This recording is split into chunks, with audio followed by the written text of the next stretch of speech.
안녕하세요. 공단기에서 행정학 강의 담당하고 있는 위계점이라고 합니다. 오늘 강의할 내용은 2022년 10월 29일 우리가 지방직 7급 시험을 봤죠. 행정학과 지방자치론 과목을 저는 담당하고 있는데 행정학 바로 해설 강의를 시작하도록 하겠습니다. 먼저 총평을 이야기하려고 합니다. 이 자료는 알파 행정학 카페에 있습니다. 여러분들이 알파 행정학 카페에 들어오시게 되면은 바로 정회원으로 어떤 등업이 될 거예요. 정회원 등업이 되게 되면은 바로 자료를 다운받을 수 있을 겁니다.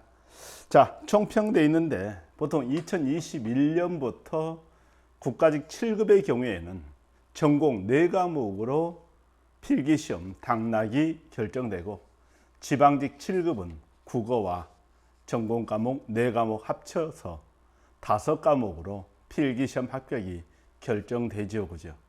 그러다 보니까 시험 문제가 약간 어렵게 출제될 것이다 생각했는데 2021년 시험에서는 의외로 그렇지 않았어요. 그러는데 2022년 시험 국가직 7급이나 지방직 7급은 좀 어렵게 출제가 되었지요. 그죠? 이번 지방직 7급의 경우에도 대부분 선생님들이 행정시험 문제가 어렵게 출제되었다 이렇게 얘기하는데 그 어려운 문제들이 어떤 문제였을까 이거예요. 영역별 빈도라든가 문제 유형별 빈도 하는 것은 여러분들이 가볍게 생각해 보시면 돼요. 영역별 굳이 민감하게 반응할 필요 없고, 그 다음에 문제 유형은 이론 문제와 법령 문제가 주로 출제가 되는데 이번엔 법령 문제 출제 비중이 약간 낮았다 이렇게 알고 계시면 되겠습니다. 자, 그러면서요 난이도 분석을 해봤을 때 상으로 생각하는 것이 10번 문제예요. 10번 문제 하는 것이 재정 준칙에 관한 내용인데 저도 알파 행정학 강의를 하면서 재정 준칙을 설명을 해요. 그리고 제가 알파 행정학 진도별 모의고사와 전범위 모의고사가 있는데 전범위 모의고사에 보게 되면은 이 재정 준칙에 관한 문제도 제가 실어 드렸어요. 출제해서 실어 드렸는데 그 문제, 모의고사 문제보다 더 어렵게 출제되었습니다. 그래서 10번 문제의 정답률은 매우 낮을 것이다 이렇게 생각하고 있습니다. 조금 있다가 그 문제를 좀 볼 겁니다. 그리고 중상에 해당하는 문제가 16번 문제와 20번 문제가 있는데 16번 문제가 넛지 이론이에요. 근데 넛지 이론은요 2022년 1월 달에 출간된 이종수 외 새행정학 3.0에 새롭게 내용이 들어온 거예요. 근데 그 내용이 그러다 보니까 수험서 2022년 교재에는 실릴 수가 없겠죠. 그죠?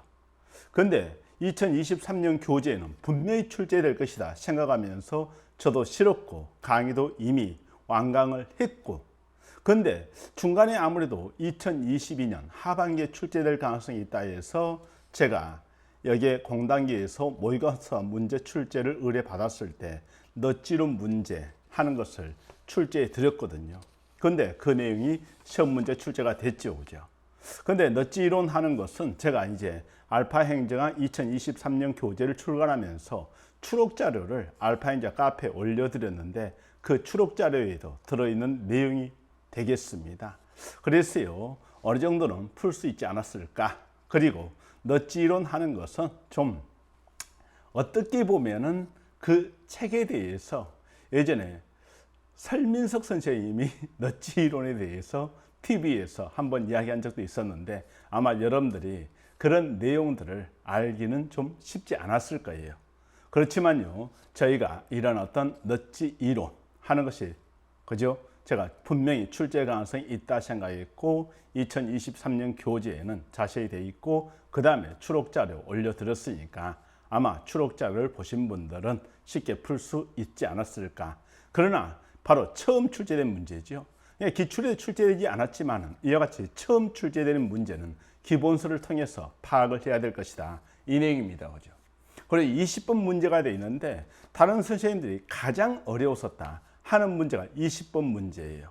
그러니까 탄력 세율제도 있는데 저는 어떻게 보면은 알파 행정학과 진도별 모의고사 문제집을 보신 분들은 가장 쉽게 풀 수 있었던 그런 문제라고 생각합니다. 왜? 탄력 세율 제도에 대해서 제가 자세히 설명하고 있고 탄력 세율 제외하는 것도 비례하면서 지방 소비세와 레저세 등을 이야기를 하고 있고 그게 어떤 진도별 모의고사 문제에도 그대로 들어있으니까요. 그 내용 제가 같이 살펴볼 겁니다. 하나 논란이 되는 문제가 있어요. 2번 문제인데 2번 문제는 발전행정론에 관한 내용이 좀 논란이 돼요. 자, 그래서요. 정답은 4번 내용으로서 신공공서비스론에 대한 내용들인데 그 내용이 그저 정답을 찾아낼 수는 있었겠으나 2번이 논란이 되기 때문에 시간이 좀 부족하신 분들은 2번을 찍어서 좀 틀리지 않았을까 그런 생각도 하게 됩니다. 자, 이 정도 시험 문제라면 저는 그래요. 다른 교재로 공부하시는 분들은 어떨지 모르겠어요. 점수가 뭐 상당히 낮았다 그런 이야기도 있고 그러는데 알파인자 카페에 들어와 가지고 이번에 시험 후기 올려놓은 거 봐보세요. 점수가 95점, 95점, 95점 뭐 지방자치론도 95점 이렇게 이야기를 하고 있죠. 그만큼 바로 어떤 행정 공부를 정도로 하시고 그 다음에 기본서를 바탕으로 공부하면서 기출문제나 모의고사 문제 내용들을 정확히 이해하고 그 다음에 암기하면서 머릿속에 저장하시는 분들은 그래도 고득점을 할 수 있었을 것이다 이렇게 봅니다. 따라서요 합격권이라고 생각하는 우수 점수하는 것은 90점 이상으로 보되 잘하면 95점까지도 바로 맞을 수 있는 문제였다 이렇게 얘기를 합니다. 이렇게 이야기하게 되면요 선생님 너무 무리한 거 아닙니까? 너무 지나치게 높게 잡는 거 아닙니까? 그런 생각을 하는 사람도 있는데 알파인자 카페에 들어와서 바로 수험생들의 점수를 여러분들이 확인하시게 되면은 제 말이 너무 그렇게 무리하게 높게 점수를 책정한 것은 아닐 것이다 그렇게 알 수 있을 겁니다. 그리고 보통돼 있고 미흡돼 있는데 저는 보통이나 미흡은 별로 중요하다고 생각하지 않습니다. 왜? 여러분들이 합격을 위해서라면은 우수한 점수를 받아야 될 테니까 이겁니다. 그죠? 자, 그러면요. 제가 1번부터 여기 20번 문제까지를 쭉 풀기 전에 먼저 조금 전에 제가 까다롭다고 생각하는 문제 있었잖아요. 그죠? 10번, 16번, 20번, 그리고 2번 문제에 대해서 바로 총평에 포함시켜서 먼저 설명을 하고 그 다음에 나중에 1번부터 20번까지 해설할 때는 그 내용은 좀 빼는 걸로 그렇게 강의를 진행하려고 합니다. 그리고 나머지 총평 내용은요, 여러분들이 여기에 프린트 뽑아서 읽어보시는 걸로 하십시오. 자, 이게 문제에서요, 제가 먼저 제 10번 재정 준칙에 대한 설명을 옳지 않은 것은 돼 있는데 이 문제가 상당히 까다로웠다 이렇게 보시면 돼요. 그러니까 만약 틀렸다 하게 되면은 이 10번 문제에서 틀렸을 가능성이 상당히 높고 이 문제를 틀리고 나머지를 모두 맞춰야 된다 이런 생각으로 95점 이렇게 이야기를 하거든요. 다만 이제 나머지 내용들도 생소한 것들은 일부 틀린 사람도 있었겠죠, 그죠? 그래서 제가 90점 이상이면 우수하다 했는데 바로 일단 10번 문제를 틀렸을 가능성이 상당히 높은데요. 먼저 재정 준칙이 있을 때 재정 준칙은 알파 행정학 교재에 보게 되면 이런 내용이 들어있어요. 재정 준칙은 재정 수지, 재정 지출, 재정 수입, 국가 채무 등에 대해 이런 총량적 재정 지표에 대한 구체적으로 수치화된 목표 설정 및 달성 방안을 법제화시킨다. 이 내용입니다. 그죠? 그래서 우리가 이제 재정 준칙을 법제화시킨다, 안 시킨다 상당히 바로 우리가 어떤 국가적으로 또 정부 내에서는 논란이 상당히 많고 도입을 해야 된다는 주장과 아직은 조금 도입하기에 시기상조 아니냐, 좀 곤란하지 않느냐, 경제가 어렵기 때문에 이런 주장을 하는 사람도 굉장히 많았어요. 그래서 재정 준칙에 어떤 개념 외에 장단점 하는 것이 지금 출제가 됐거든요. 근데 재정 준칙의 유형을 보면 재정 수지 준칙도 있는데 바로 총수입과 총지출의 균형, 이 균형을 이야기하고 있죠. 그다음 지출 준칙도 있는데 정부 지출 증가율에 직접 제한을 둔다 이런 내용이 있고요. 채무 준칙하는 것이 총부채 혹은 순부채에 대한 제한, 규정을 둔다 했고 수입 준칙하는 것이 수입의 상한 또는 한을 설정하는 준칙돼 있죠, 그죠? 한편 폐의고의 원칙도 있는데 이것은 뭐 갈 때 지불해라 이런 내용으로서요. 지출을 수입과 연계시키는 제도로서요. 추가적 지출이 발생할 경우에 반드시 추가적인 재원 마련이 수반되어야 한다 했는데 이런 내용들이 이제 일부 지출한도 준칙 이런 쪽과 좀 관련시켜서 이야기를 하고 있는 부분이 된다. 그렇게 알고는 계시면 될 것 같습니다. 그죠? 자, 그러면요. 이 내용을 바탕으로 해서 이 문제 출제됐는데 보세요. 국가 채무 준칙하는 것은 조금 얘기했듯이 어떤 채무하는 것이 그죠? 총부채라든가 순부채하는 것이 일정 수준을 넘어서는 안 된다는 거죠. 그죠? 그러니까 재정 건전성 확보되어 있고 국가 채무 규모의 상한선을 설정한다 했는데 이 내용은 아마 여러분들이 쉽게 그죠? 여기에 옳은 지문이라고 판단할 수 있었을 겁니다. 한편 재정 수지 준칙돼 있는데 재정 수지 준칙하는 것이 이제 균형 예산이잖아요. 그죠? 그럼 이런 것이 이제 매년 균형 예산 이걸 이야기하기 때문에 경기 변동과 무관하게 설정된다. 이렇게 했습니다. 그럼 이럴 때 여러분들이 적자 예산이라고 할 수 있는 자본 예산 이런 것을 공부할 때 균형 예산을 지나치게 강조할 경우에 그죠? 경제에 굉장히 불황일 때는 어떻게 해야 돼요? 균형을 맞추지 못하고 지출을 늘리고 수입을 줄임으로써 뭐가 될 수 있습니까? 적자 예산을 편성할 수도 있어야 되잖아요. 그죠? 그걸 통해서 경제 안정화 기능을 깨하니까요. 그죠? 근데 바로 이러한 어떤 매년 균형을 맞추어라 이렇게 이야기하게 되면은 경기 변동과 무관하게 설정이 되다 보니까 이게 오히려 어떤 경제 안정화 기능을 제대로 수행할 수 있다 없다? 없다. 이런 말이 되겠죠. 그죠? 한편 재정 지출 준칙하는 것이 경제 성장률이나 재정 적자 규모 예측에 크게 의존하지 않는다. 이렇게 얘기를 하고 있습니다. 그죠? 그래서 재정 지출 준칙하는 것이 여기 있었죠. 정부 지출 증가율에 직접 제한을 둔다 했는데 우리도 여기에 어떤 그죠? 국세 이런 쪽과 지출과 관련된 내용이 있어요. 일정 비율 이상이 되지 못하도록 제한을 둔다. 이런 내용을 쓰고 있단 말이죠. 그런데 여기에서 이제 지출 준칙하는 것이 경제 성장률, 재정 적자 규모의 예측에 크게 의존하지 않는다 했는데 이건 약간 논란이 될 수 있을 것 같아요. 의외로 어떤 장기 재정 전망을 바탕으로 해서 이런 지출 준칙 이런 것이 설정될 수도 일부 있거든요. 그죠? 그렇지만은요. 여기에 이제 3번 하는 것이 지출 준칙하는 것이 전년 대비 몇 % 이하 뭐 이런 식으로 이야기를 한다면은 이럴 때 3번 내용하는 것은 맞는 표현이 될 수 있겠죠. 그죠? 한편 재정 수입 준칙하는 것이 뭐였어요? 바로 수입의 상한 또는 하한을 설정하는 준칙 이런 말 썼잖아요. 그죠? 특히 이제 어떤 재정 수입의 하한선을 설정을 많이 하겠죠. 그죠? 자, 그래서요. 최소한 어떤 확보되어야 될 수준 뭐 이런 내용들이 있을 테니까요. 그걸 생각하면서 이러한 재정 수입 준칙을 설정할 경우에 조세지출을 우회적으로 활용한다 했는데 조세지출이 뭐였죠? 재미있는 공부할 때 합법적으로 이루어지는 조세 감면이나 면제를 우리가 조세 지출이라겠죠. 그죠? 자, 그러면 여기를 잘 생각할 때 이런 생각을 한번 해보세요.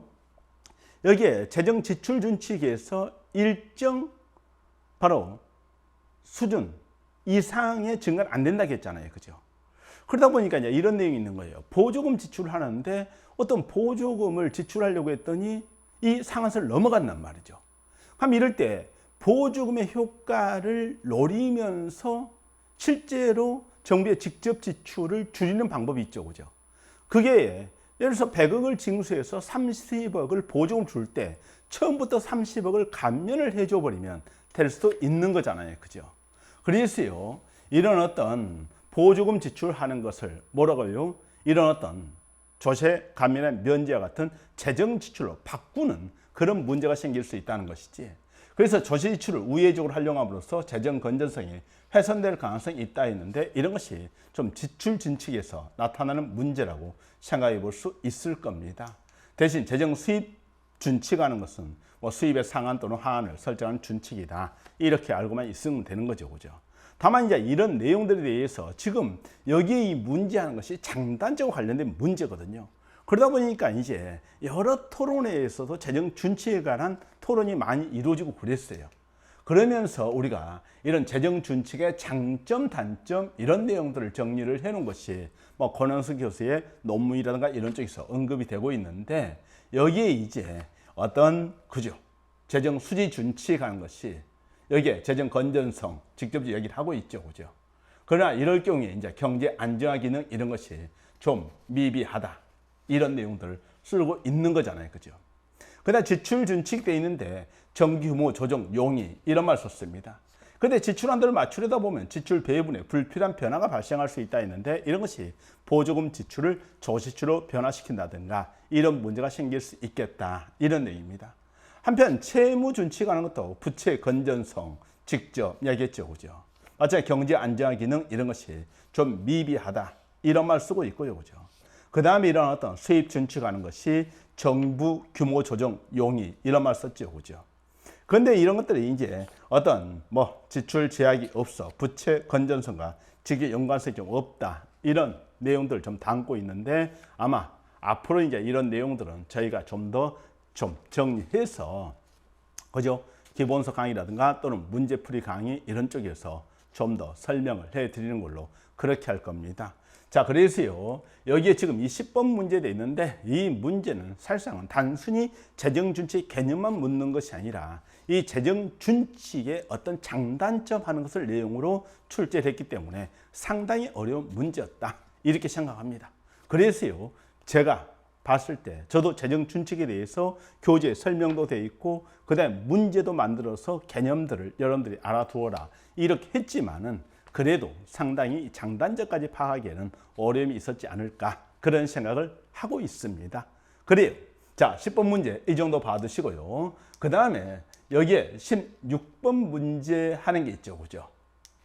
그래서요, 이 16번 문제 하는 것이 넛지 이론에 관한 문제란 말이죠. 그러니까 넛지 이론 돼 있는데 이 넛지 이론 문제 하는 것이 여기에 지금 제가 D로 문제가 들어가 버렸네요. 그러니까 넛지 이론 하는 것이 저 뒤에 16번 문제에 들어있거든요. 그래서 16번 문제 하는 것들을 지금 잠시만 좀 보고 오는 걸로 그렇게 하겠습니다. 예, 16번 문제인데 아마 빨리빨리 좀 넘겨야 될 것 같습니다. 문제 자체가 사라졌어요. 그래서 이 16번 문제 이걸 가지고 설명을 좀 하고 다시 앞으로 넘어가려고 합니다. 그럼 넛지의 특성으로 옳은 것만을 모두 고른 건 돼 있잖아요. 그죠? 그럼 넛지가 뭐냐? 이것부터 알아야 되겠죠. 그죠? 그래서 이 내용이 이제 기출문제를 한 번도 본 적이 없고 그러다 보니까 학생들이 어렵게 생각할 수도 있다 이거잖아요. 그죠?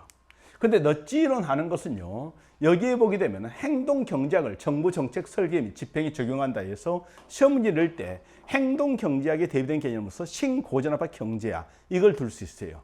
그러니까 이걸 말을 바꿀 수 있겠죠. 신고전압화 경제학의 내용을 바로 정부 정책 설계 및 집행에 적용하는 이론이다 하면 잘못이 되는 거예요. 행동 경제학 돼 있죠. 그죠? 그러면 이럴 때 신고전압 경제학이 완전한 합리성, 그 다음에 숙고 시스템 이걸 이야기하면서 어떤 법과 규제라든가 경제 유인을 제시하고 있는데 행동 경제학은 완전한 합리성이 아니라 제한된 합리성이 있죠. 그 다음에 휴리스틱 방식대인데 주목구구식이란 말이죠. 직관적인 판단을 이야기하는 겁니다. 그죠? 그러면서 이런 귀납적 접근 방법을 좀 취하고 있다 했는데 넛지 하는 것의 개념은 뭘까 이거잖아요. 그죠? 선택 설계이다 이렇게 보시면 돼요. 그러니까 넛지는 어떤 선택을 금지하거나 경쟁 유인을 크게 변화시키지 않으면서 예측 가능한 방향으로 사람들의 행동을 변화시키는 선택 설계의 제반 요소를 의미한다 했는데 자유주의적 개입돼 있잖아요. 그죠? 그러니까 국가가 개입은 하는 거예요. 그러나 개입은 하되 자유주의적 개입했으니까 바로 국민들이 뭐 할 수 있도록 선택할 수 있도록 해주는 거죠. 그죠? 그래서 거기에 규제적 정책수단과 유인적 정책수단, 촉매 정책수단 했을 때 넛지로는 이 촉매적 정책수단을 중시한다는 거죠. 2023년 강의를 듣게 되면 이 내용을 제가 다 다루고 있습니다. 하면 여기는 선택의 유도 및 촉진 선택 설계되어 있는데 정보의 단순화 프레이밍, 물리적 환경의 변화, 디폴트 옵션의 변화, 사회 규범과 현저성이 활용되어 있는데 이런 내용도 제가 이제 바로 그 의미는 사실상은 이종수의 시행자격에서 별로 설명하지 않고 있는데 제가 강의할 때는 예를 들어서 간단히 하고 있거든요. 그죠? 그러니까 정보의 단순한 프레이밍이 있고 물리적 환경이 변화되어 있고 디폴트 옵션이 변화되어 있는데 이게 이제 시험 문제에 나온 지문 중에 하나잖아요. 그죠? 그러니까 여러분들이요, 프린트를 할 때도 단면 인쇄를 할래, 양면 인쇄를 할래 이걸 설정할 수가 있어요. 이런 것이 디폴트 옵션이라고 이야기하는 것이죠. 그래서 이것을 무조건 단면 인쇄로 하지 않고 단면 인쇄 또는 양면 인쇄 선택을 가능하도록 했더니 종이 사용량이 15% 감소하더라. 이런 것이죠. 그죠? 그런 것이 이제 정책적 목적을 달성할 수 있도록 하는 것인데 결국은요, 정부가 개입은 하되 바로 국민에게 선택을 할 수 있게끔 주는 거죠. 그래서 넛지 이론은요, 선택 설계 이론이다. 이렇게 이야기할 수도 있겠습니다. 그래도 사회변경 현저성의 한류 이런 말 쓰고 있죠. 그죠? 자, 그래서요, 여기에 문제를 보시게 되면은 넛지 이론에 대한 설명으로, 그죠? 옳은 것만을 모두 골라라. 이것이 이번에 16번 문제란 말이죠. 그죠? 그럼 넛지 방식으로 정책을 설계하는 것을 선택 설계했죠. 그죠? 정책 대상자의 행동에 개입하지만 개인의 자유로운 선택을 허용한다 했습니다. 그리고 여기에 뭐가 있었습니까? 디폴트 옵션 설정이 있었잖아요. 그죠? 그러니까 사람들이 인적 편향을 전략적으로 활용되어 있는데 사람들이 보통 제한된 합리성의 바탕을 두고 직관적인 선택을 한다든가 휠스 방법을 이용하게 되면 어떤 잘못에 빠질 수도 일부 있는 거잖아요. 그죠? 그렇지만 넛지 이론 하는 것은요, 그런 어떤 행동 경제학의 바탕을 둔 이론이다. 그런 시각에서 이러한 인적 편향을 전략적으로 활용하는 정책 수단, 이렇게 얘기할 수 있겠죠. 그죠? 그래서 이게 맞는 것은 내인데 바로 기억, 니은, 티귿 하는 것이 모두 맞다. 이렇게 봐두는 것이죠. 그죠? 자, 그래서요, 제가요, 여기에 공단기에 모의고사 문제를 출제해 드린 것이 이거죠. 넛지 이론에 대한 설명 틀린 것을 했을 때 1번. 행동 경제에서 말하는 행동적 시장 실패를 해결하기 위한 정부 역할 필요성에 관한 규범적 근거와 이에 적합한 정책 수단 제시되어 있고 핵심은 결국 2번이죠. 그죠? 삶 선택과 자유를 존중하면서 보다 나은 의사결정을 하도록 도와줘야 된다. 자유주의적 개입주의 입장을 취한다 했는데 결국 여기에 자유주의적 개입주의 돼 있는데 개입하지만 개인의 자유로운 선택을 허용한다. 이 표현이 되는 것이죠. 그죠?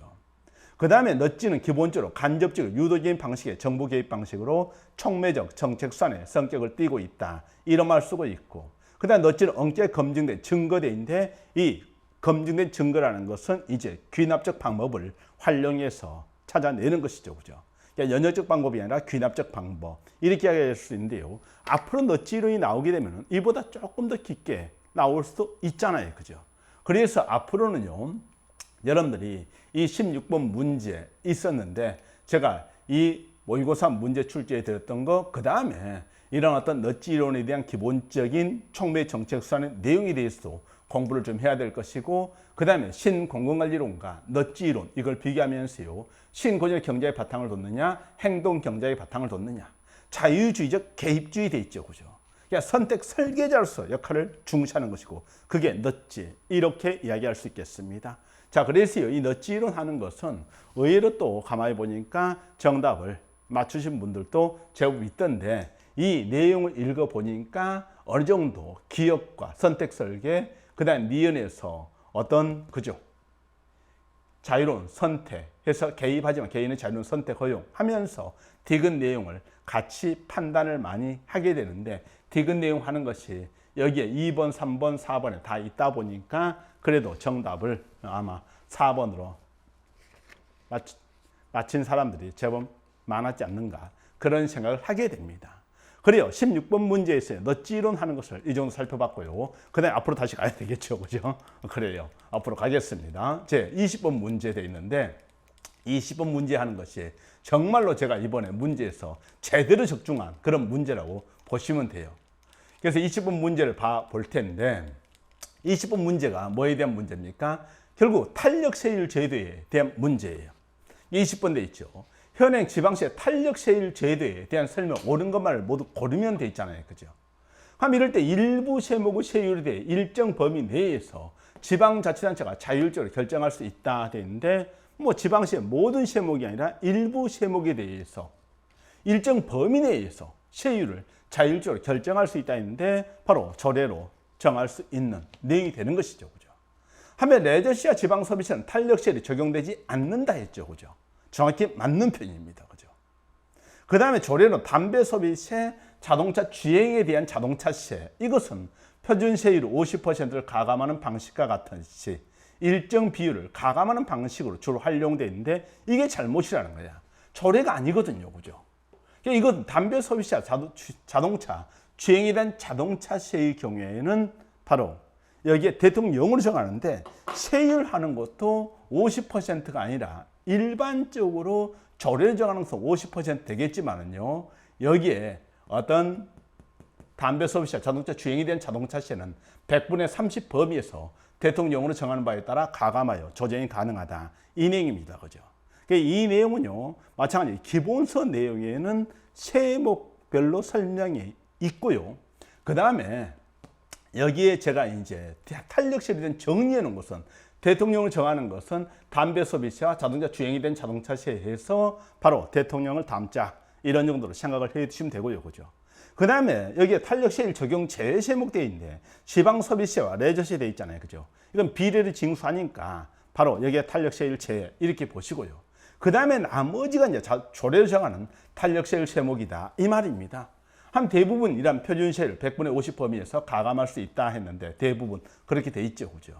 그 외에 이제 표준세율 100분의 50까지 초과하여 정할 수 있는 경우에서 자동차 소유에 따른 자동차세가 있고, 그 다음에 지방자치는 장이 1만을 넘지 않는 범위에서 조례로 하는 것이 주민세 개인분 하는 게 있습니다.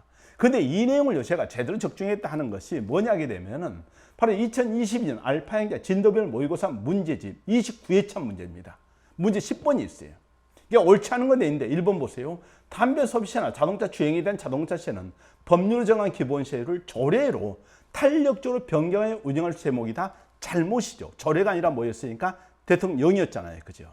그러니까 조금 전에 여러분들 여기서 봤던 내용에서 조례로 했으니까 잘못이잖아요. 그러니까 여기에 1번 지문을 통해서 알 수 있겠고요. 2번 돼 있죠. 지방 소비세와 레저세는 탄력세율의 적용이 제외되는 제목이다. 정확히 있잖아요. 그죠?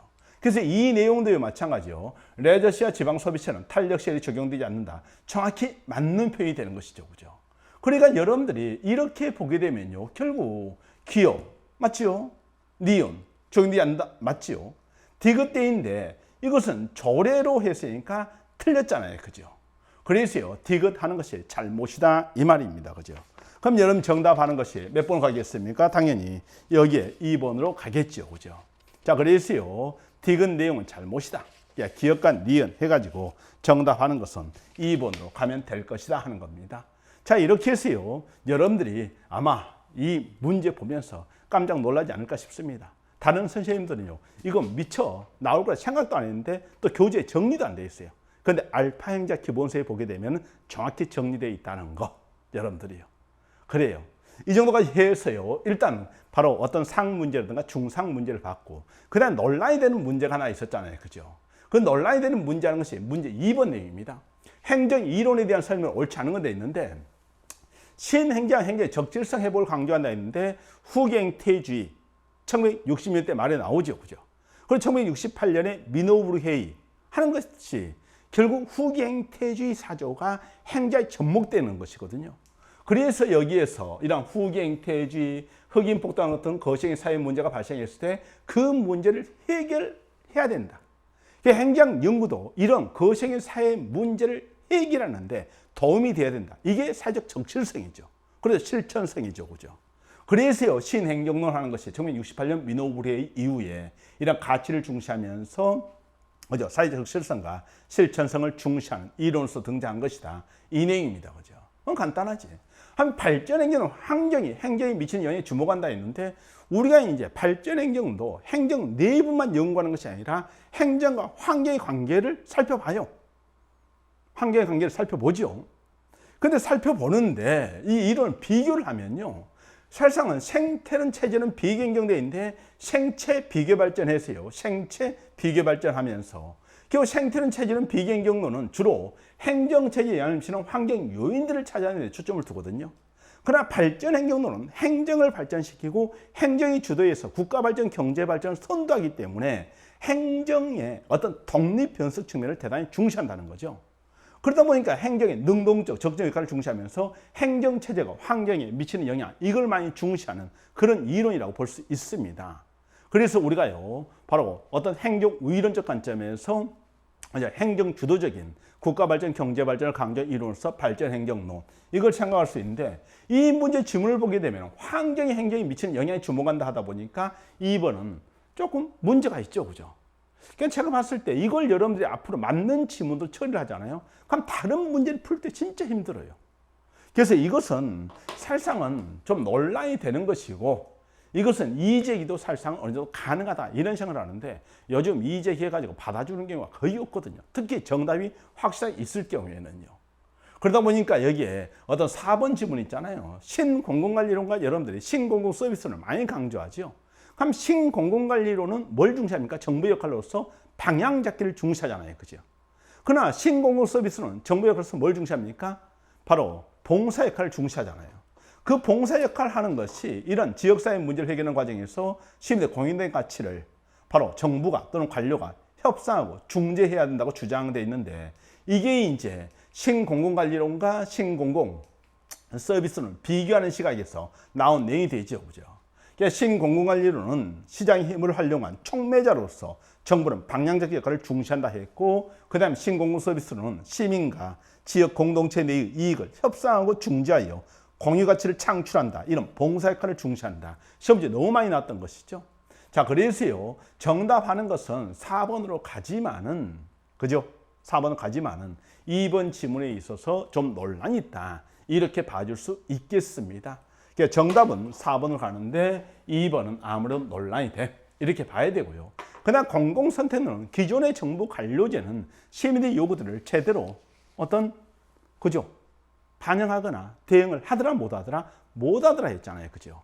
그래서 기존의 어떤 정부 관련의 문제점을 인식하면서 그게 정부 실패죠. 정부 실패를 인식하면서 다양한 제도 장치 마련을 통해서 이런 어떤 시민들의 요구를 충족시킬 필요가 있다 했는데 그게 다양한 제도 장치의 설계를 많이 강조하는 거죠. 그게 다양한 제도 장치의 설계를 강조한다 이런 내용입니다.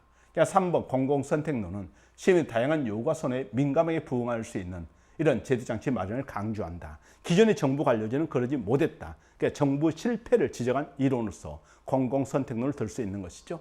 자, 그래서 옳지 않은 건 되는데 정답은 4번 가시되 2번 논란 있음. 이런 정도로 해서요. 우리가 여기에 어떻게 보면 설명이 필요한 내용들은 제가 좀 앞으로 끄집어내서 설명을 다 했다. 이렇게 보시면 되겠습니다.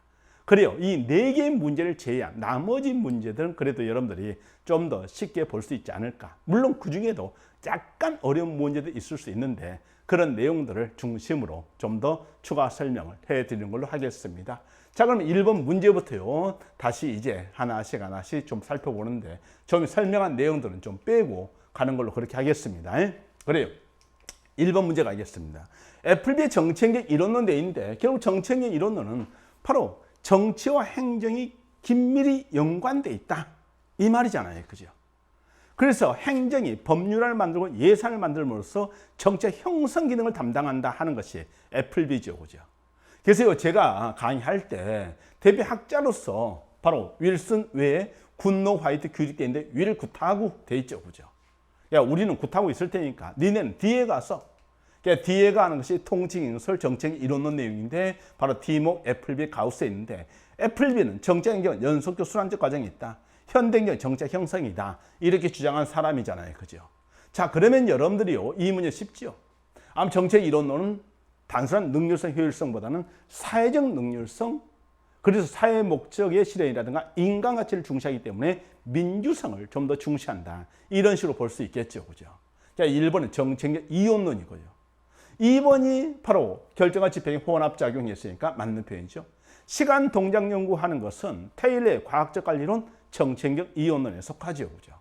그 다음에 고위관료관 능률적 관리해야 될 행정 원리는 기획조직 인사, 지휘, 조정, 보고, 예산대인데 포스코브네요. 그죠? 그러니까 포스코브를 제시한 사람이 규릭이죠. 그러니까 정책적 이론론 시각에서요. 이러한 체계관리자의 기능을 제시한 내용이라고 볼 수 있겠습니다. 그래서요. 이 문제 정답하는 것은 우리가 여기 2번으로 쉽게 갈 수 있겠죠. 그죠? 그렇게 받으시고요. 그 다음에 2번 문제에 대해서 조금 전에 설명을 충분히 해드렸죠. 그죠? 하면서 2번 지문 논란이 있어. 정답은 4번으로 갑니다. 그죠? 그렇게 하시고요. 그 다음에 넘어가서 3번 문제도 있습니다. 3번 문제도 쉽게 볼 수 있겠죠. 민간 위탁하게 되면 우리가 뭐 민간 기업에 위탁을 할 수 있겠지만은 비영리 민간 단체 위탁을 할 수도 있겠죠. 그죠? 자, 그래서요. 이런 정부가 제공하는 서비스를 민간물에 맡기고 비용을 지불한다 했습니다. 근데 비영리 단체는 비영리 민간 단체죠. 그죠?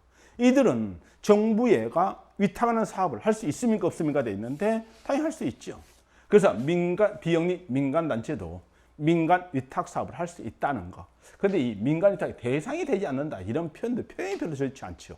다만 여기 이제 대상은 민간 위탁 사업을 할 수 있습니까 없습니까 되는데 당연히 우리가 뭐 제가 행정 교재에도 써놨지만은 그죠?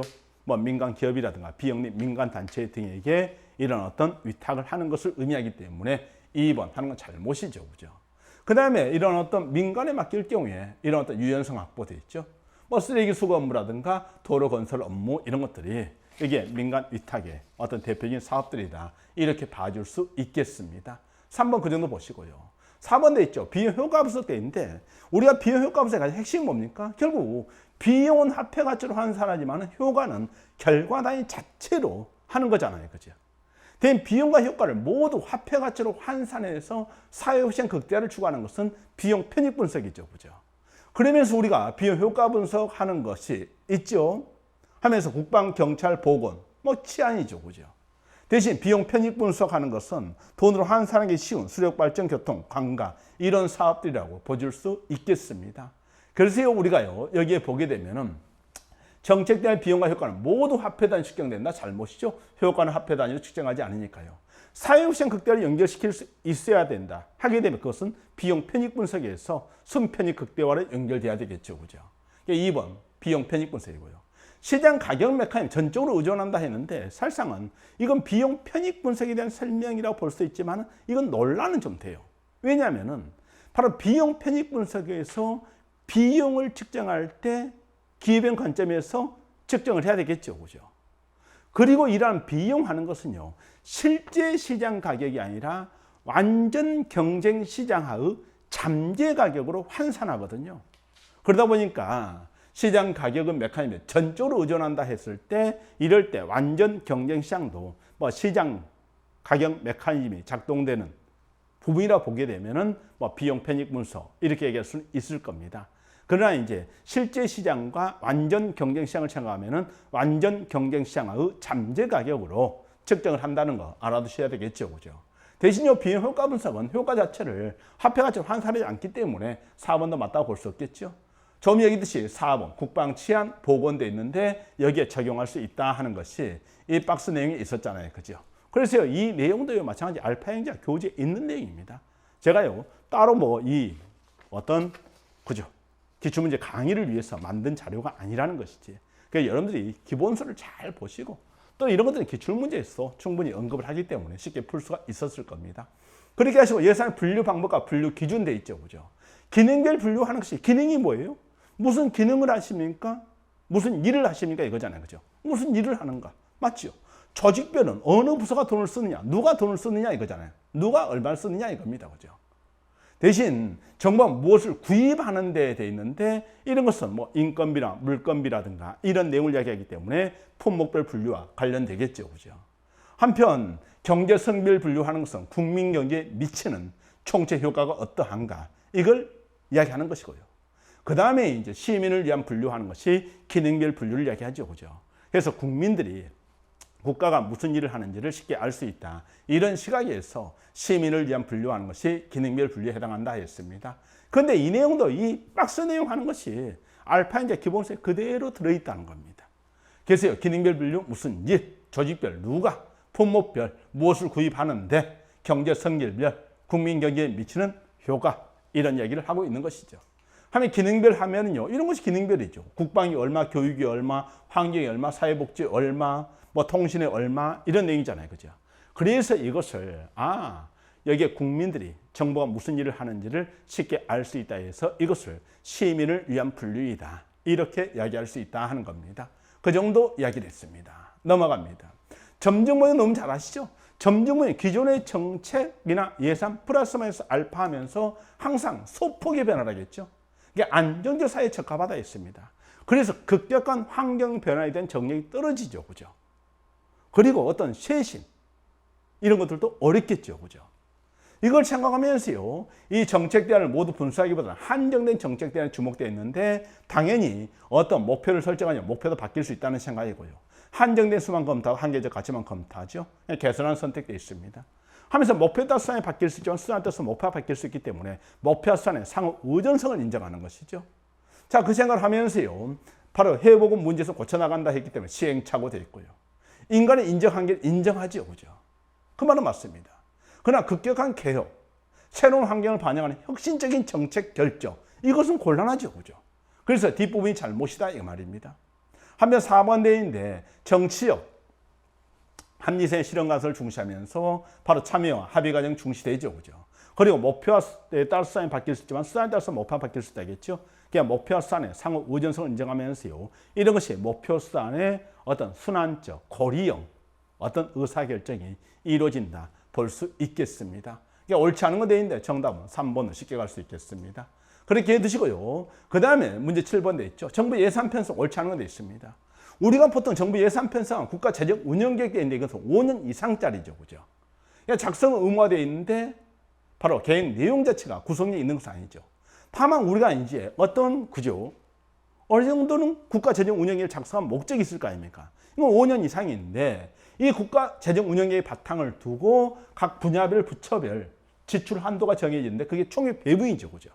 그리고 각 부처별 총액 한도 범위 내에서 각 부처가 구체적인 내용을 자율적으로 편성한다 했는데 결국 이 장기적인 계획 또는 중장기적인 계획과 연차별 예산 이 부분이 이제 연계가 이루어지는 것이죠. 그죠?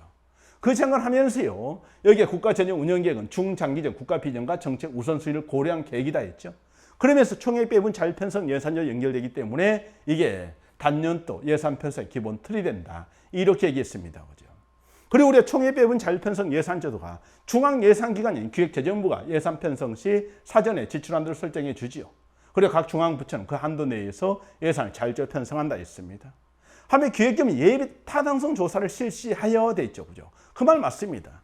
그러니까 예비 타당 조사 제도 하게 되면 여러분들이 여기에 내용이죠. 기획재정부 조사 주체에 돼 있잖아요. 그죠? 자, 그러면서 예비 타당 조사에서는 경제성도 분석합니다. 비용 편익 분석, 비용 효과 분석, 민감도 분석하죠. 정책성도 분석해요. 정책 일관성이 있는지, 사업 추진상의 위험 요인 없는지, 고용 효과는 어떠한지, 그의 특수평가 항목도 있겠죠. 그죠? 그리고 지역 균형 발전 이쪽도 분석합니다.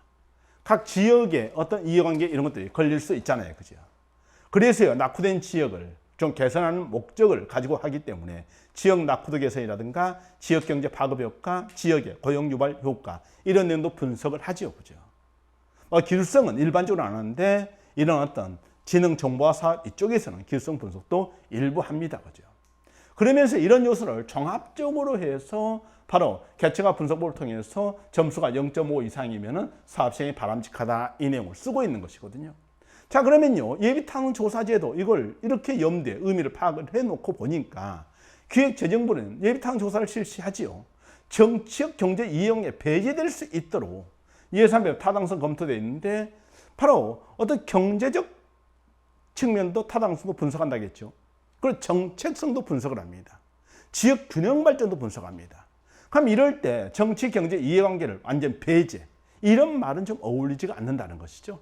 특히 지역 균형 발전 이런 것들도 생각을 해보게 되면은 그것은 분명히 어떤 낙후된 지역 발전 이런 것들이 뭐 경제적으로는 타당성이 없다 하더라도 바로 어떤 정치적으로라든가 아니면 어떤 균형 발전 시각에서는 또 타당성을 생각해 볼 수도 있는 거잖아요. 그죠?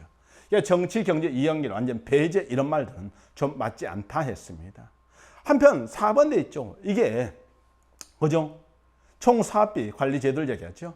중앙관세의 완성이 2년 이상 소요되는 사업으로서 대통령으로 정하는 대규모 사업도 있는데 총 사업비 500억 이상이고 정부의 재정 지원 규모가 300억 이상인 사업이죠. 기본이 그렇습니다. 사업 규모 총 사업비 및 사업 기간을 정하여 미리 기획재정부장 협의되어 있는데 총 사업비 관리 제도도 많이 나왔죠. 그죠? 그래서 총 사업비 관리 제도도 있는데 완성 2년 이상 돼 있죠. 총 사업비 500억 이상이고 국가의 재정 지원 규모가 300억 이상 돼 있죠. 대신 건축 사업이나 연구개발 사업은 총 사업비가 200억 이상이면은 바로 총 사업비 관리 제도 대상 사업이 되죠. 하면서요 미리 기획재정부장은 협의해야 된다 이 내용입니다. 이것도 마찬가지 바로 핵심 체크에 있는 내용들을 중심으로 제가 보통 그죠 강의할 때 이 자료를 넣어서 활용을 하고 있거든요. 그래서 여러분들이 뭐 자주 나왔던 내용이기 때문에 쉽게 문제를 풀 수 있을 것이고 정답하는 것은 아무래도 여러분들 쉽게 3번으로 갈 수 있을 것이다 하는 겁니다. 그죠? 그러겠고요. 넘어갑니다. 8번 가죠. 그죠? 8번 돼 있는데 현대 조직이론 돼 있죠. 그럼 조직군 생태론 돼 있는데 여기에서 여러분들이요 조직군 수준인가 개별 조직 수준인가 있을 때 조직군 생태론은 주로 조직군 수준을 분석을 하잖아요, 그죠? 그래서요 단일 조직을 기본 분석 단위로 한다 했으니까 잘못이죠. 다만 조직군 생태론은 환경에 적합하면 살아남고 적합하지 못하면 도태된다 이거잖아요, 그죠? 그냥 사람들이 기계구조가 적합했다 살아남았죠, 그죠? 그러나 바로 지식정보사에 바뀌면서 기획구조를 그대로 유지하려고 했는데 적합하다 적합지 않더라 적합하지 않아서 도태되더라 이겁니다. 그러니까 적자생존 자연도태 이것을 이야기하는 것이 바로 여기에 어떤 조직군 생태론이죠. 그건 맞는 표현이고요. 거래비용이론 돼 있는데 바로 거래비용과 주인 대리인은 어디에 속합니까? 조직경제학 속에 속하잖아요, 그죠? 그러니까 자원 의존이론 범죄에 속한다 했으니까 이것은 아무래도 좀 잘못이 될 것이고요. 한편 조직 간 거래 비용보다는 조직 내 거래 비용이 더 많은 관심이 있는데 조직 간 이걸 생각해야겠죠, 그죠? 그래서요 이러한 어떤 조직 간에 그래서 우리가 거래 비용을 하게 되면은 이런 일을 얘기하잖아요, 그죠?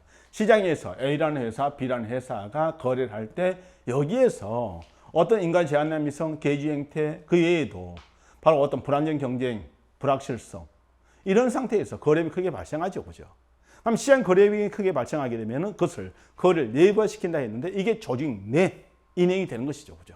조직 내 대신 조직 내에서 일어나는 또 관리 조정 비용이 크게 발생하면 다시 바로 외부화시킨다 했습니다.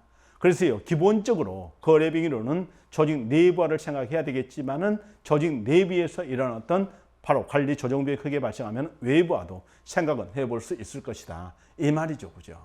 자, 그래서 일단은 자원 의존 이론을 한 접근법 되는데 이 내용은 약간 논란이 될 수 있어요. 조직과 조직 간의 거래 관계를 분석한다. 이런 내용 자원 의존 이론과 관련돼 있으니까요.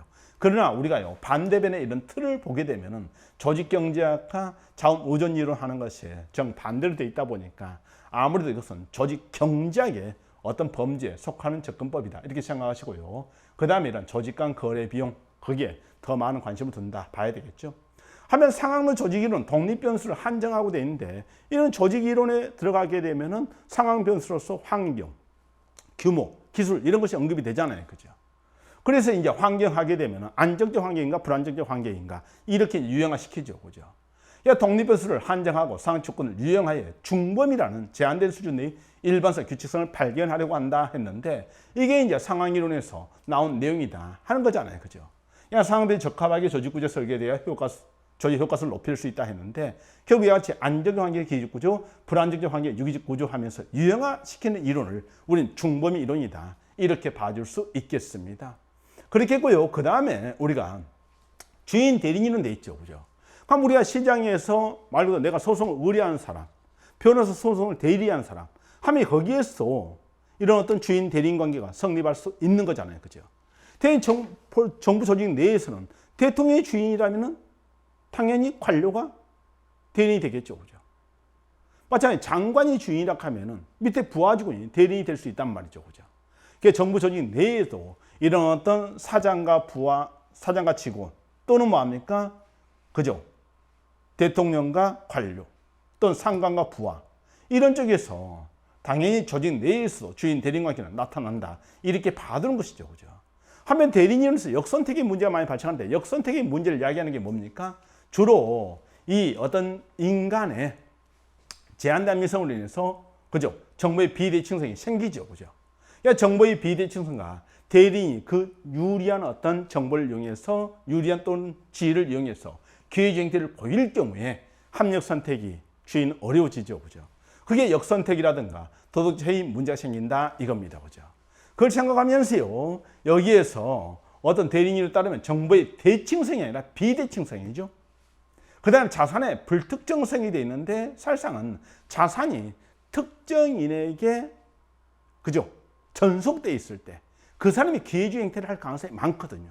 그러니까 불특정성이 아니라 특정성 얘기해야 되는데 이것은 사실상 거래 비용이론에서 나온 내용으로서 주인 대리인 이론에서 같이 사용을 하게 돼요, 그죠? 다만 일반적으로 대리인 이론에서는 정보의 비대칭성과 그 다음에 어떤 대리인의 기회주의 행태로 인해서 바로 역선택이라든가 도덕적 해임 문제가 나타난다 이렇게 볼 수 있겠고요. 그 다음에 이러한 주인 대리인 관계는 조직 내에서 나타나지 않는다 했는데 잘못이죠. 조직 간에도 나타날 수 있겠고 조직 내에서도 상관과 부하 사이에서 나타날 수 있다 이렇게 보시면 되겠습니다. 자, 이렇게 해서요 옳은 것은 됐는데 여기에 어떤 3번 수산 조직 이론 독립 변수를 한정하고 수산 조건을 유형하여 중범이라는 제한된 수준 의 일반성과 규칙성을 발견하려고 한다. 이렇게 봐주면 되겠지요. 그죠?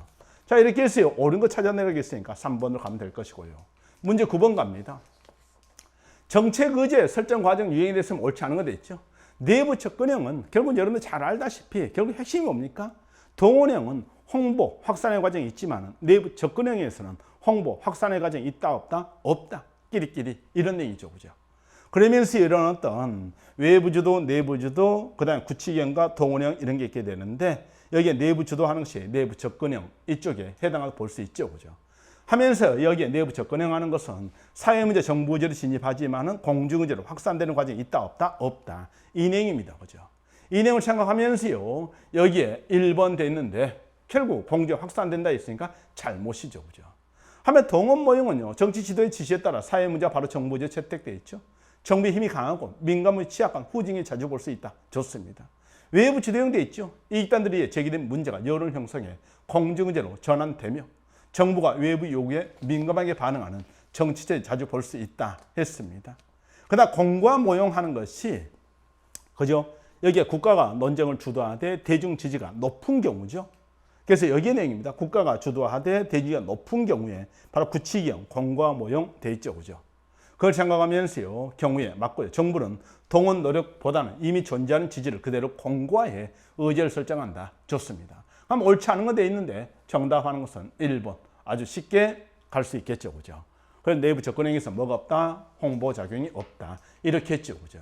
그렇게 했고 10번. 재정 준칙에 대해서 앞에 자세히 설명했으니까 이 문제 여러분들이 이제 앞으로 시험을 위해서도 공부를 좀 해 두시면 좋겠죠. 앞에 설명한 내용 꼭 보십시오.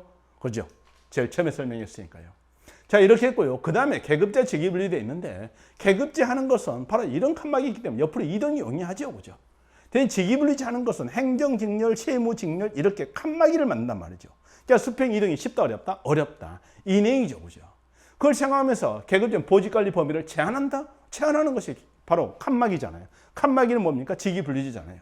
그러니까 공무원 시야를 좁게 만든다? 전문행정가. 그럼 직위분리제죠. 그러니까 1번은 계급제가 아니라 직위분류제에 대한 설명이다 이 말입니다. 직위분류제는요. 전문행정가죠. 전문성 강화. 직무 중심의 동기유발 좋고요.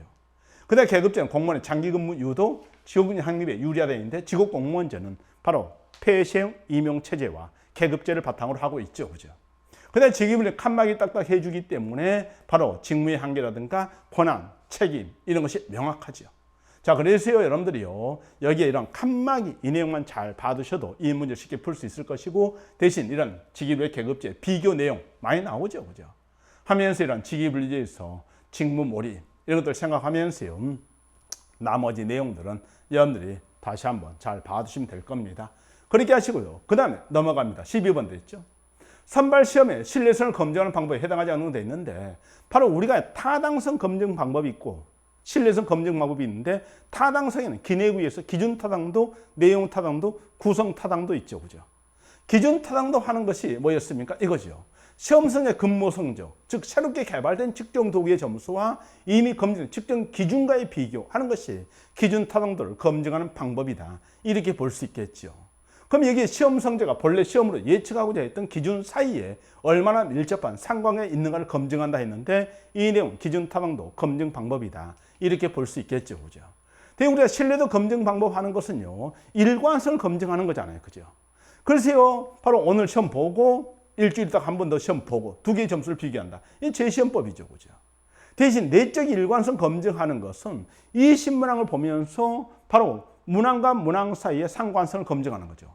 이 인법은요. 20문항을 시험을 봤는데 거기에서 10문항, 10문항 나눠서 둘의 점수를 비교해 보는 방법. 이런 게 이분법이죠. 동질 이형법 하는 것은 바로 똑같은 내용인데 하나는 주관식으로 보고 하나는 객관식으로 본다. 그 두 개의 점수를 비교한다. 이런 것이 동질 이형법입니다. 대신 재시험법이라든가 이것은 바로 T0에서 T1 시점 이렇게 있기 때문에 시간의 어떤 흐름에서 검증하기 때문에 정적 일관성 검증돼 있죠. 그죠? 대신 바로 동호 시점에서 시험을 조금 전에 얘기했잖아요. 20문항을 시험을 한 번에 봤어. 그래서 이럴 때 내적 일관성 검증이라든가 이인법 하는 것이 횡적 일관성 검증 방법이 되는 것이죠. 대인 동질 이용법 하는 것은 객관식 주관식이 있는데 이럴 때 시차를 두고 볼 수도 있고 그 다음에 동시에 볼 수도 있겠죠. 그죠? 그래서 횡적 일관성이나 종적 일관성에 동시에 해당한다고 볼 수 있는데 항상 종적 하게 되면 여러분들이 시간 종단적 흐름으로서요. 시간의 흐름에 따라서 생각해 보시고 그다음 횡적 일관성 하는 것은 바로 같은 시점에서 이렇게 봐두시면 되겠습니다. 이걸 생각하면서요. 보시게 되면은 하나의 시험 유형 내에서 각 문항을 상관관계 되는데 이 신문항을 보고 문항을 상관관계 하는 것이 내적 일관성을 검증하는 방법이었죠. 그죠? 2번 하는 것은 기준탄으로 검증하는 방법이었고요. 3번 돼 있죠. 바로 시험을 본 수험자에게 일정한 시간이 지난 뒤 다시 같은 문제 시험을 보게 한다. 재시험법이네요. 그죠? 그 다음에 문제 수준 비슷한 두 개의 시험 유형을 개발해서 동일 통지집단을 대상으로 시험을 보게 한 후 두 집단의 성적 간 상관관계를 분석한다. 이렇게 이야기를 하고 있습니다. 그죠? 그럼 이런 내용들은 아무래도 동질 이용법 이렇게 이야기를 할 수 있겠죠. 그죠? 자, 그래서 동질 이용법 이런 내용이라고 형식 변화 방법입니다. 그렇게 봐두시면 되겠죠. 그래서 정답하는 것은 아무래도 기준탐구 검증 방법으로서 2번 이게 답이 되겠죠. 그렇게 보시고요. 그 다음에 13번 됐죠. 에도크라시 되어 있는데 임세제죠.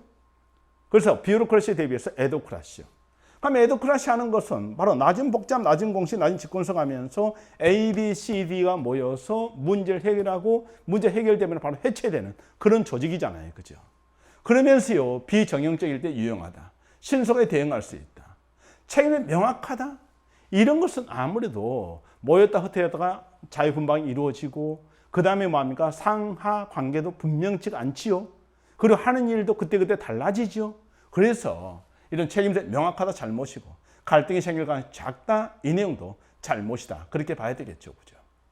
그래서 3번 잘못이고 4번 돼 있죠. 결국 전문가들을 모아서 그죠?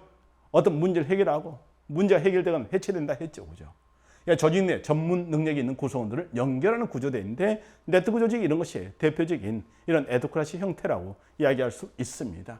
옳지 않은 건 돼 있는데 정답하는 것은 뭐 3번으로 갈 수 있겠죠. 그죠? 그렇게 받으시고요. 넘어갑니다. 14번 돼 있죠. 근모성계 평정돼 있는데 다면 평정하는 것은 바로 피평결 대상으로 상관, 부하, 동료, 민원인 등이 평가에 참여하는 것을 이야기하는 것이죠. 그죠?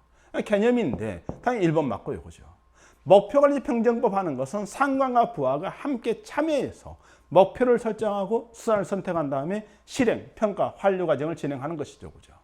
그래서 상관과 부하가 함께 이뤄내기 때문에 여기에서 어떤 참여를 통한 명확한 목표 설정, 개인과 조직 간의 목표의 통합, 그래서 통합형 관리 전략, Y론적 관리 전략에 속한다. 이런 내용이죠. 그죠? 한편 강제 배임법 하는 것은 한쪽을 치우치지 말라는 것이죠. 그래서요, 한쪽을 치우치면 안 되잖아요. 그죠? 마찬가지로 이쪽으로 치우쳐도 안 되겠죠. 가운데 치우쳐도 안 되겠죠. 그래서 엄격한 관대화, 집중화 경향을 방지하기 위해서 바로 정규 분포를 만든다. 이런 말이죠. 그죠? 강제 배임법 하는 것은요, 이런 어떤 편중, 관대화 경향을 막기 위해 등급별로 비율을 미리 정해 놓는다 했습니다. 하면 도표식 돼 있죠. 도표식 하는 것은요, 그 그림을 잘 보셔야 돼요. 그러니까 도표식 하게 되면 이 내용이죠. 한쪽에 평정 항목, 요소가 나열되어 있고 다른 쪽에는 등급 기준이 되어 있는데 이게 매우수, 우수, 보통, 미움, 매우 되어 있는데 등급 기준이 굉장히 모호하단 말이죠. 그러다 보니까 여기에서 그냥 문제 생기는데 평균 합리적 선정이 곤란하다. 등급 기준이 모호하다. 그래서 편견이 개입될 소지가 굉장히 많고 그다음 하나 잘했으면 다 잘하는 걸로 평가할 가능성이 높죠. 그걸 연쇄 효과의 오류가 생길 수 있다. 이런 말입니다. 그죠? 자, 그러면요. 여기에서 우리가 어떤 도표 평균법은 객관적 사실에 기초해서 평가한다. 좀 문제가 있죠. 그죠? 편견이 개입할 가능성이 작다 했는데 이것도 잘못이다. 그래서 이런 객관적 사실에 기초해서 평가하는 것은 뭐 중요사건 기록법을 쓴다든가 아니면 행태 기준이라든가 행태 관찰 이런 척도법을 좀 사용하게 되죠. 그죠? 도표식의 문제점도 잘 알고 있으면 되겠죠. 옳지 않은 것도 있는데 뭐 정답하는 거 4번으로 또 쉽게 갈 수 있겠습니다. 그렇게 하시고요. 넘어갑니다. 15번 돼 있죠. 행정처형법은 내부 통제되어 있는데 우리가 내부와 외부를 구분하는 게 있잖아요. 그죠? 그럼 이건 행정부 기준입니다. 행정부 내부 감사원, 국민권익위원회, 기획재정부, 인사혁신처, 행정안전부 돼 있는데 쉽게 할 수 있겠죠. 그죠? 근데 외부 하게 되면 입법부, 뭐 사법부, 시민, 여론 이런 것들이 전부 다 외부에 속하잖아요. 그리고 공식과 비공식 하는 것도 구별할 수 있어야 되겠죠. 그죠? 시민단체라든가 국회라든가 언론 하는 것은 외부지요. 대신은 기획재정부의 관리활동하는 것은 아마 교차 기능조직 이런 쪽으로 얘기할 수 있는데 내부 통장에 속한다 했습니다. 정답 내부 통장에 해당하는 건 돼 있으니까 4번으로 갈 수 있겠죠. 그죠? 뭐 이런 건 쉽게 볼 수 있습니다. 16번 넛지 이론에 대해서 제가 자세히 설명했죠. 그래요. 넛지 이론 그 정도 봐두시고요. 넘어갑니다. 그 다음에 넘어가세요. 우리가 여기에 동기부여 이론 돼 있습니다. 그럼 스키너의 강화 이론 돼 있는데 이것을 우리는 여기에 어떤 행태유는 고전 조건화가 있고 저해 조건화 돼 있는데 스키너 저해 조건화죠. 행동 결과를 조건화함으로써 행태의 반응을 유발한다 했는데 행동 결과를 조건화시킨다는 게 뭐예요? 결국 상과 벌이에요. 적극적 강화하는 것이 바로 상을 주는 거잖아요. 보상입니다. 그 다음 처벌. 그럼 상을 주면 하라는 것이고 처벌은 하지 말라는 거잖아요. 그죠? 그럼 이것은 스스로 어떤 내재 동기부여이 아니죠. 그죠? 외부에서 뭐 하겠다는 겁니까? 어떤 제약을 가하는 그런 내용이 되는 거잖아요. 그래서 스키너의 강화 이론은 인간의 내면적 과정에 초점을 맞춘다. 잘못이죠. 행동 결과도 원인을 더 강조한다. 그것도 잘못이죠. 결국 인간의 행동은 행동 결과의 함수이다. 이렇게 보는 것이 여기에 어떤 스키너의 저작적 조건화 이론이다. 이렇게 볼 수 있겠습니다. 하면 로크의 목표 설정 이론 하는 것은요. 목표의 난이도와 그다음 구체성 이 두 가지를 가지고 얘기하고 있죠. 그러니까 난이도가 너무 높아도 안 되고 너무 낮아도 안 된다. 좀 적절한 수준의 난이도도 있는데 물론 열심히 하려고 하는 사람에게는 약간 높은 수준이 좋겠다. 그다음 구체성이죠. 그죠? 막연하게 그냥 공무원이 되겠으면 좋겠다. 그런 식으로 목표를 세우는 게 아니고요. 나는 지방직 7급 시험에서 그죠? 상위 10% 이내로 들어가서 합격하겠다는가. 이런 식으로요. 그냥 목표가 구체적일 때 어떤 동기유발을 더 자극할 것이다. 이 말이죠. 그죠? 그래서요, 이게 추상적 목표를 채택하는 잘못이고요. 그 다음에 포털원리 업적 만족 이론 돼 있는데 이것은 순서를 잘 보시면 됩니다. 업적이 만족이잖아요. 그래서 높은 업적이 만족을 구현할 수 있다는 거죠. 업적이 뭡니까? 말 그대로 퍼포먼스잖아요. 그죠? 직무 성취잖아요. 그러니까 직무 성취 수준이 직무 만족의 요인이 될 수 있다고 주장되어 있는데 바로 포털원리 업적 만족 이론 하는 것은 이거죠.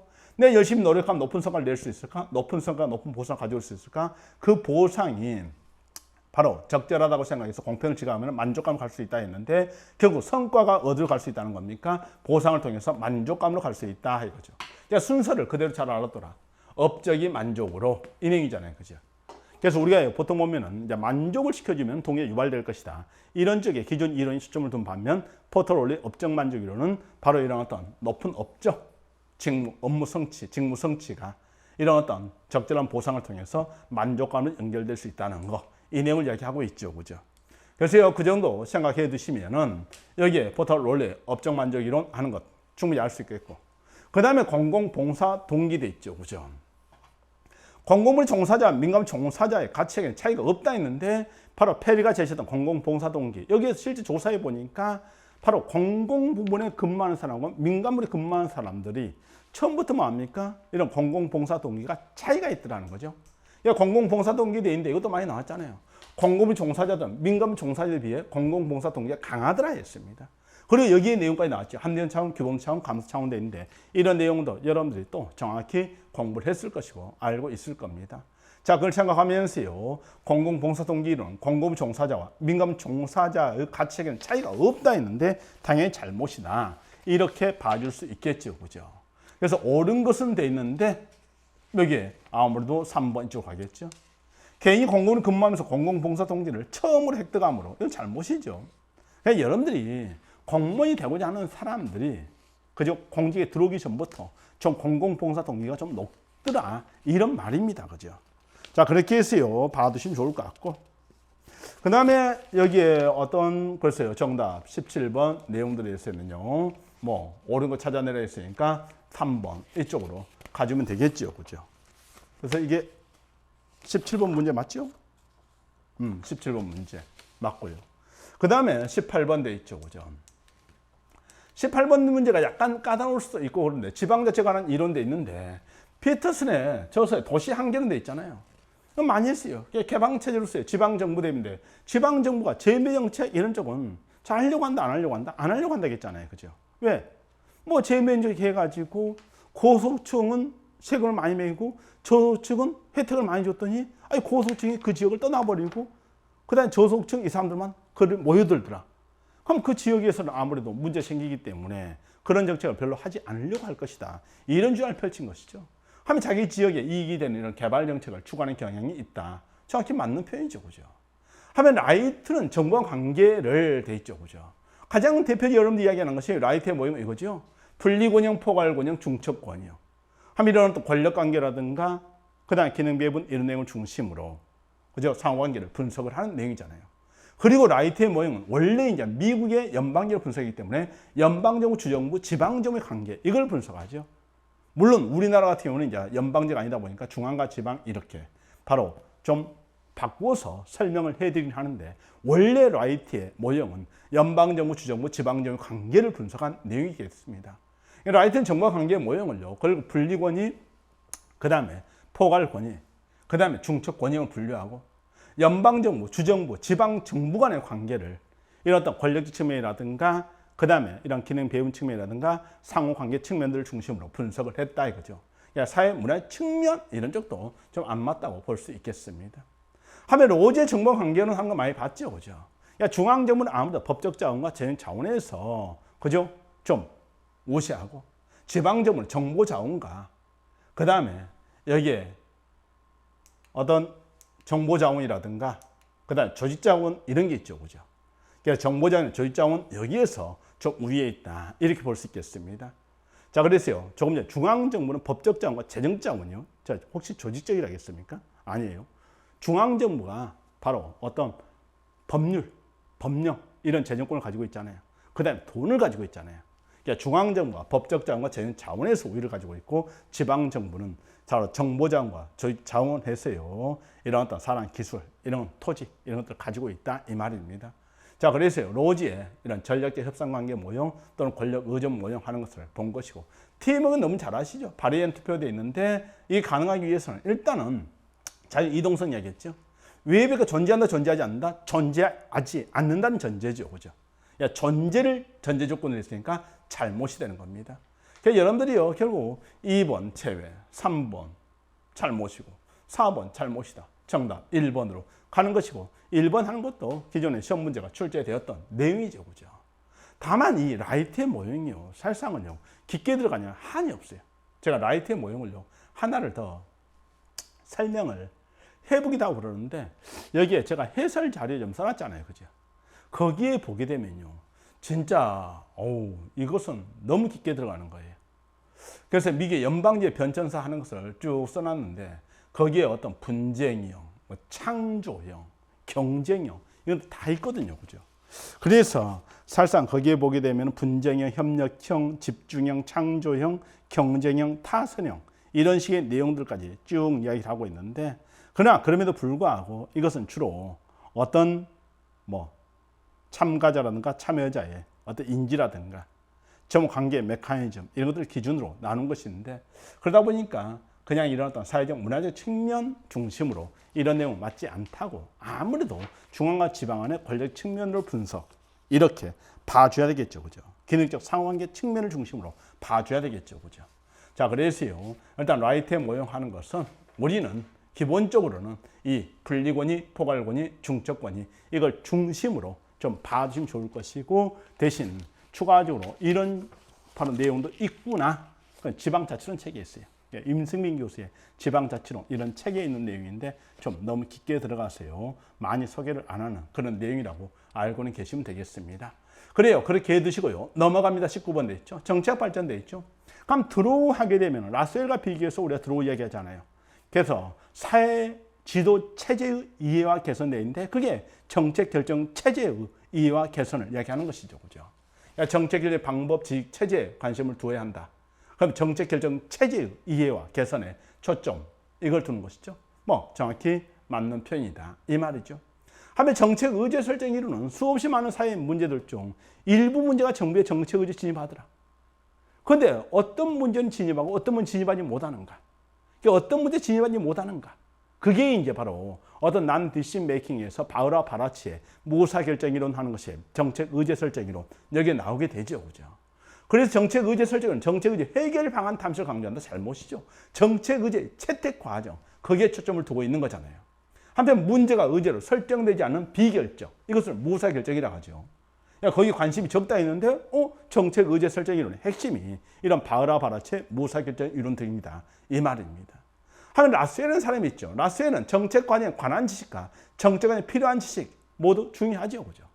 그리고 특히 기존의 행태지를 비판하면서요, 이제는 이런 가치와 사실, 이런 연계 분석이 필요한 것이고, 그래서요, 가치 문제에 대한 관심을 두기 시작한 거죠. 그러니까 우리가 어떤 라스웰이 이 문제를 인식한 것이 뭐냐 하게 되면요, 바로 과학자들이 바로 핵폭탄을 개발했단 말이죠. 그것을 2차 세계대전에서 뭡니까? 사용을 했잖아요. 그죠? 그러니까 수없이 많은 사람이 죽었잖아요. 그죠? 그럼 이럴 때 바로 우리가 무엇을 위해서 이런 핵폭탄을 개발했느냐 이겁니다. 그러니까 이런 어떤 과학적인 연구만 중요한 것이 아니라 이런 가치 문제에 대한 어떤 연구들도 중요하다. 그래서 가치와 사실의 연계, 통합, 분석 이런 것을 많이 중시했다고 강조하는 것이죠. 그죠? 그래서 정책 과정에 관한 지식도 정책에 필요한 지식이 더 중요하다 했는데, 사실상은 뭐가 더 중요합니까 하게 되면은 정책 과정에 관한 지식 하는 것이 주로 정책에 나와요. 정책에 필요한 지식 하게 되면 이것은 이제 분석 기법을 의미하거나 또는 여기에 어떤 그죠? 전문 지식을 의미할 때가 있는데, 전문 지식은 각 정책 분야별로 그죠? 나올 것이고, 된 정책학은 이런 분석 기법 개발 여기에 초점을 두면 되거든요. 그러니까 정책 과정에 관한 지식, 그 다음에 정책 과정에 필요한 지식에서는 분석 기법 개발 이런 내용들이 바로 중요하다 이렇게 본 것이죠. 그래서 이 정책 과정에 관한 지식도 정책에 필요한 지식이 더 중요하다 이 표현은 어떻게 본다 하더라도 잘못입니다. 둘 다 그죠? 관심을 두고 정책학자들이 이런 정책 과정에 관한 지식 개발, 그 다음에 정책에 필요한 어떤 분석 기법 개발 이런 것을 이야기했던 것이죠. 그래서 사회적 가치를 분석에 제외해야 된다? 잘못인 것이죠. 하지만 1950년대 우리가 이제 뭡니까? 40년, 50년 넘어오는 거예요. 관리가 그게 이제 대표적인 운영 연구잖아요. 그죠? 그리고 이제 체제 분석, 비용 편익 분석 나오죠. 그죠? 하면 그런 것이 이제 발달하니까 1960년대 우리 계획 예산 제도 이런 것이 이제 등장한 것이죠. 그래서요, 1950년대에는 담론과 프레임을 통한 문제 구조화되는데, 이런 문제 구조화하는 것은 나중에 나왔다고 볼 수 있겠고요. 이런 OR과 후생 경제 기법 활용되어 있는데, 후생 경제 기법 활용하는 것이 결국 뭐예요? 비용 편익 분석 이런 내용이거든요. 그래서요, 바로 OR과 같은 관리각이라든가, 그 다음에 이런 어떤 비용 편익 분석 같은 체제 분석 기법 하는 것이 지금 50년대, 60년대, 그죠? 많이 나오게 된다 했습니다. 그 정도 생각하면서요, 4번 내용 하는 것은 또 잘못이다. 이렇게 봐두는 것이죠. 그죠? 그래서 옳은 것은 돼 있는데 정답하는 것은 1번으로 가면 될 것이다. 이 말입니다. 그렇게 했고요. 그 다음에 여기에 라스웰 내용들 봐두시면 되겠죠. 그 다음에 20번 탄력 세율제도 돼 있는데, 제가 정말로 이번 시험을 보면서 카페에 진짜 학생 질문 많이 해요. 선생님, 진도별 모의고사 난이도가 도대체 어느 정도 수준인 거예요? 아마 실제 시험보다는 한 문제 내지 두 문제가 더 어려울 수 있다. 그러나 그 문제를 맞췄을 때 정말로 여러분들이 한 문제, 두 문제 더 맞춰서 시험 합격하는 것이거든요. 남들보다 5문제, 10문제 더 맞춰서 합격하는 게 아니에요. 시험에서는요. 진짜 다 합쳐가지고 바로 지방 7급 해보니 몇 문제? 100문제 가지고 하는 것인데, 과목별로 20문제. 이렇게 하면요, 결국 과목별로 한 문제씩만 생각해 보세요. 그럼 5과목 합치게 되면은 5문제. 2문제 하게 되면 10문제예요. 근데 그게 평균이에요. 평균 5점, 평균 10점 차이가 나는 거잖아요. 그죠? 그래서 여러분들이요, 이 과목별로 진짜 조금 어려운 문제까지 공부할 수 있어야 된다. 그래서 올해 국가직 7급하고 지방 7급까지 딱 문제를 분석하면 7급은 앞으로 기출문제 수준만 가지고 공부하게 되면요, 진짜 시험에서 딱 떨어지기 좋은 점수이다. 이렇게 보시면 돼요. 그래서 기본수를 바탕으로 기출문제 확실하게 하고, 그 다음에 여기에 모의고사 문제까지 그죠? 확실하게 이해하고 암기를 통해서 기억을 해 주셔야 여러분들이 합격을 할 것이다. 그래야만이 여러분들이 바로 합격이 여러분의 권리가 되는 거예요. 합격은 누가 주는 단순한 호의의 바탕을 둔 선물이 아니라고요. 그래서 여러분들이요, 여기에 이 내용들 제가 얘기했잖아요. 그죠? 이런 문제를 제가 만들어 드리는데 이걸 틀리면 되겠습니까? 맞춰야 되겠죠. 그죠? 그래요. 탄력세율제도 생각하시고요. 이제 공부 끝났습니다. 여러분들 이번 시험에 꼭 합격하시기를 저는 정말로 간절한 마음으로 기원하겠습니다. 대신요, 여러분 점수대를 좀 보면서 어느 정도 커트라인 있는 사람이라면은 그냥 거기서 머무르지 마시고요. 또 약간 커트라인부터 상회한다 하더라도 거기에 머무르지 마시고요. 왜? 면접에 떨어질 수 있잖아요. 시험 합격할 때까지는 진짜로 공부를 놓지 마십시오. 왜? 내년 시험까지도 금방 파고 옵니다. 그래서 여러분들이요, 힘을 내시고 진짜 열심히 하시게 되면은 아마 시험 합격이라는 것이 누가 호의로 주는 선물이 아니라 여러분이 당연히 받아야 될 deserves, 당연히 받아야 될 권리가 될 겁니다. 자, 여러분의 권리를 찾기 바랍니다. 그래요, 강의를 좀 짧게 빠르게 하려고 했는데 또 기출문제 강의 하다 보니까 여러분에게 하나라도 더 전달하고 싶은 마음에 시간이 좀 길어졌습니다. 그죠? 힘내시고 열심히 하시고 저는 다음 기본서 강의라든가 기출문제 모의고사 강의에서 다시 뵙도록 하겠습니다. 물론 합격한 사람 빼고요. 나머지 분들은 또 내년 합격할 때까지 열심히 하시기 바랍니다. 여기까지요. 수고하셨습니다.